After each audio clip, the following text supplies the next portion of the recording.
you can see, got the valve covers off, got the plugs pulled. So now what I'm going to do is, tear into this thing and see what happened. Obviously it was some sort of, I think, mechanical part failure, which, you can't predict mechanical part failures. So I'm thinking it's a collapse lifter. I'm hoping it was not the roller end and wiped out a camshaft. So I'm going to actually adjust all the valves here real quick, see what's going on. I'm going to check compression, and after I do a compression check, what I'm probably going to do is set up a dialing indicator on each of the rocker arms and just see and roll the engine over by hand and just see what the lift looks like. Now I'm just looking to see if, number 6, which is the one that was really loose, was a lot different. I think it was 6 exhaust was really loose, and go from there. So let me dig in this thing. I'm not going to pull punches, guys, right? I'm transparent. When something breaks, I'm going to tell you about it. Unfortunately, this little small block has been fighting me this year. It's been insane. The number of times I've had this thing taken apart. I thought we finally got this thing licked. Get to the track, start having some fun, did a personal best. And, we were going to do some tuning and see if we could squeeze this thing into the 11s. Which isn't super fast, but, it's pretty darn quick. So anyway, yeah, let me start ripping into this here a little bit more.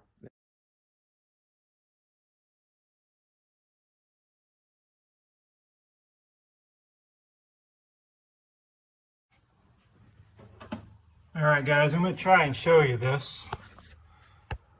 This is number 8, and if you notice, look at that plunger.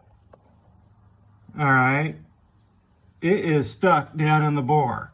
Now look at this one here. See how it's all the way up against the top of the lifter bore? Look at that one, how it's stuck down in there. If you notice number 6 here, number 6 is the same way. Although I got compression out of number 6, which is weird. Number 8, you can see, stuck down in the bore. So I had a mechanical failure of a couple of roller lifters. So here's a little better video, guys, to show you. This one here, you can see the plunger here is stuck down in the bore. Here is one where the plunger is not stuck down in the bore.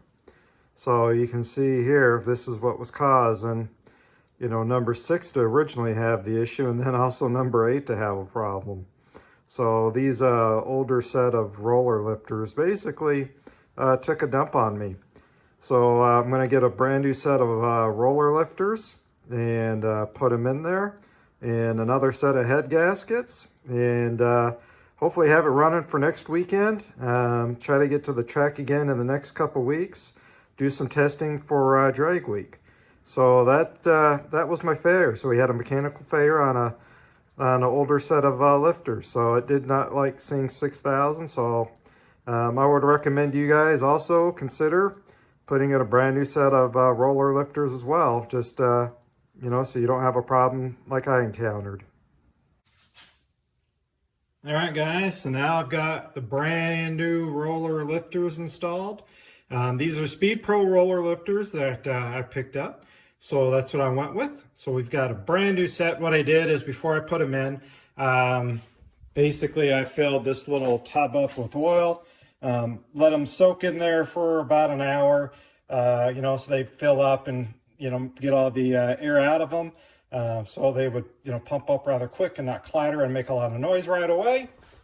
So now that we've got those installed, I can go ahead and I'm going to clean up the cylinder head over there.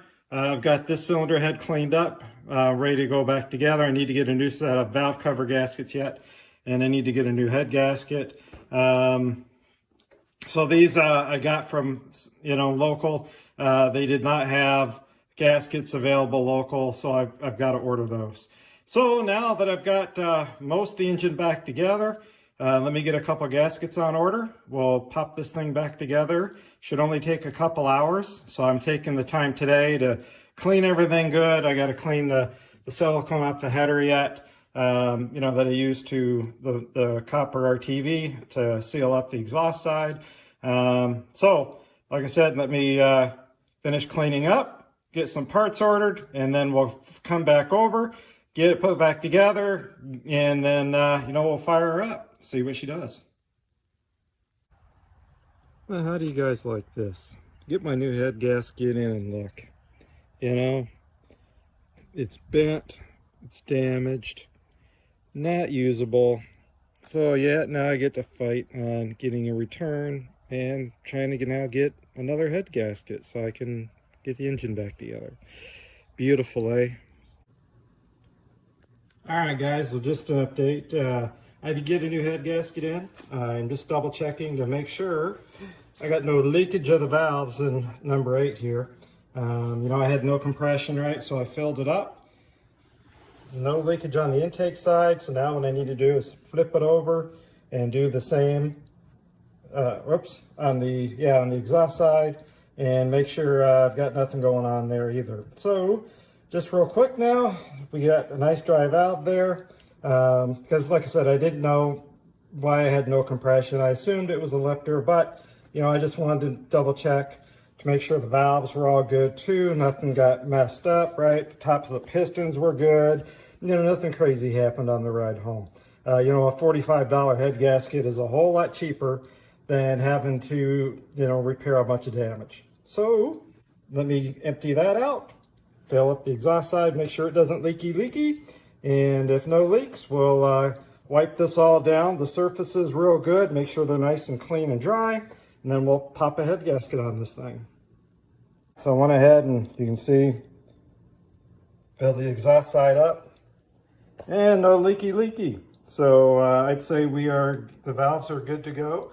I'm just going to clean them up a little bit, wipe up the chambers a little bit more, and clean the surfaces up, and we'll throw this thing back together.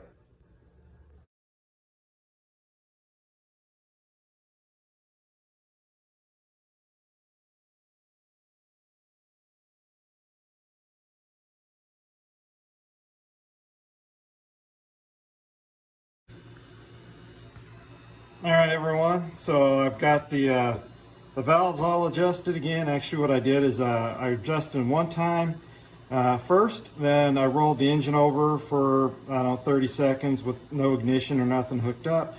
Make sure we built up some oil pressure, got some oil pressure in the lifters, and then I went and checked all the valves the second time just to make sure everything's good.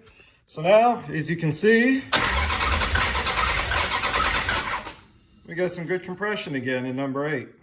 So definitely stuck lifter was an issue on a couple of cylinders. So now what I need to do is finish putting the alternator on, need to put the distributor cap on, put the coil back in place, wire up the coil there, valve covers back on, hook the exhaust up underneath to this side header, and I think that's it. And then we can put the fluid back in the radiator. And then I think we can fire this thing back up and call it good and get ready to make another track day. All right, guys, and there we go. She's up and running alive. So now it's just